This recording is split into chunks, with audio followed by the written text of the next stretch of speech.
Hello friends, we are here today in 1 Peter chapter 3. So what was happening in the last chapter, to give you a little bit of context, it was talking about, essentially, it doesn't use this word, but essentially it's talking about nonviolence. It's saying, as we're being persecuted, and that's basically the theme of the whole book, it's just how we're supposed to respond through persecution. Respond in a way where they will see your good works and they will glorify God in heaven because of the way that they see you respond. And they will see that there's something different about us. Now, this chapter starts talking about the wives. And it's saying, wives, submit to your own husband. No, it doesn't say wives or women submit to all men. It says wives, submit to your own husbands. This is true of all wives to their husbands, but in this specific instance, it's talking about wives who have non-Christian husbands. It's saying, submit to them. Even if they're horrible people, if you submit to them, it will soften their hearts. They will see, like it said in the last chapter, it will see your good deeds and they'll glorify God in heaven. And I know a lot of people who this has worked for. Women who have become Christians and then later on their husband become Christians just because they see the amazing change in their lives. And part of the change that happens is they just become extremely good wives. There's a tendency for wives to say, you know what, I'm just going to stick my finger in his face and I'm going to say, look, you need to be a better husband, because I'm a child of God now. I've even heard of some women divorcing their husbands because they're saying, well, I'm a Christian now and he's not, so we need to divorce. But the Bible doesn't say that. It says, wives, submit to your husbands. And then it says, don't adorn yourselves with gold and silver. It's not really saying that it's a bad thing to adorn yourselves in that way.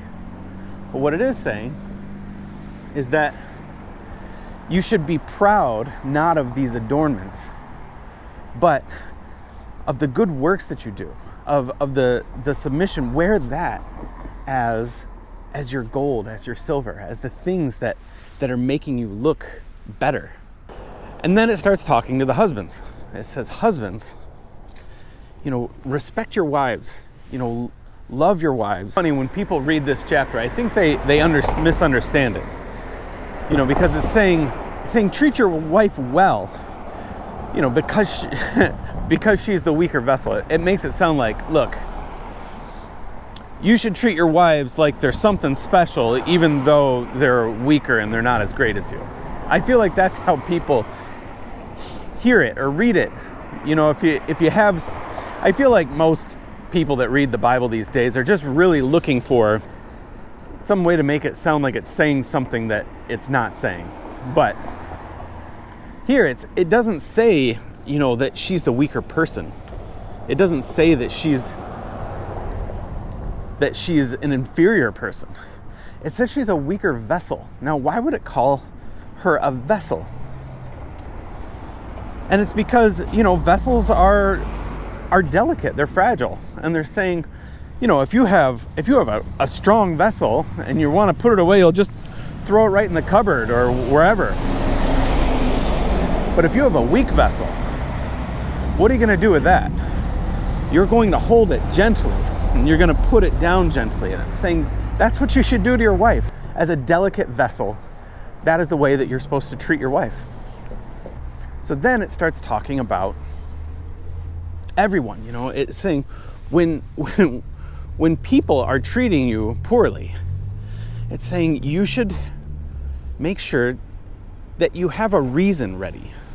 You should always have a reason. The word is apologia.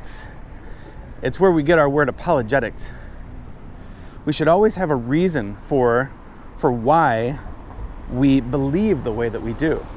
Now, the last thing I want to mention in this chapter is baptism. It mentions baptism at the end of this chapter, and it says it in an interesting way. It says, in this way, it is baptism that saved you.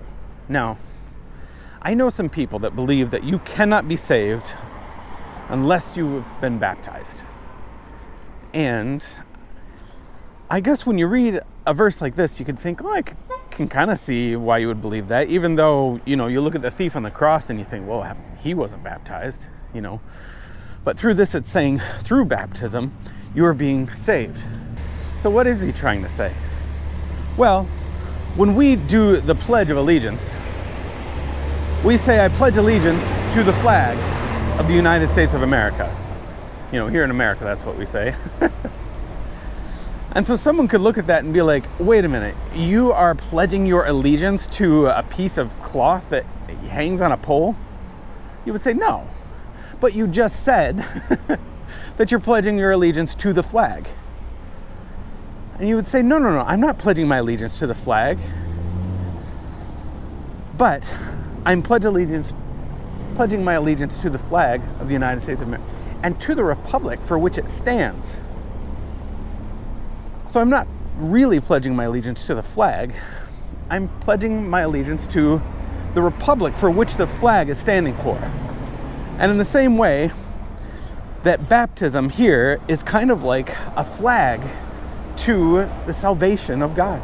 In the same way that the flag is a picture of what our country is about. It's a symbol of it. Baptism is a symbol of how we're being saved. And really what it's referencing before this is Noah and the ark. It's saying in the same way that God washed away all the sins through flooding the earth, he is cleansing our sins through the act of baptism. Now, I had mentioned it before, and I'll mention it again, that water back in those days was a symbol of death. If you go into water was a very scary thing for the people back then.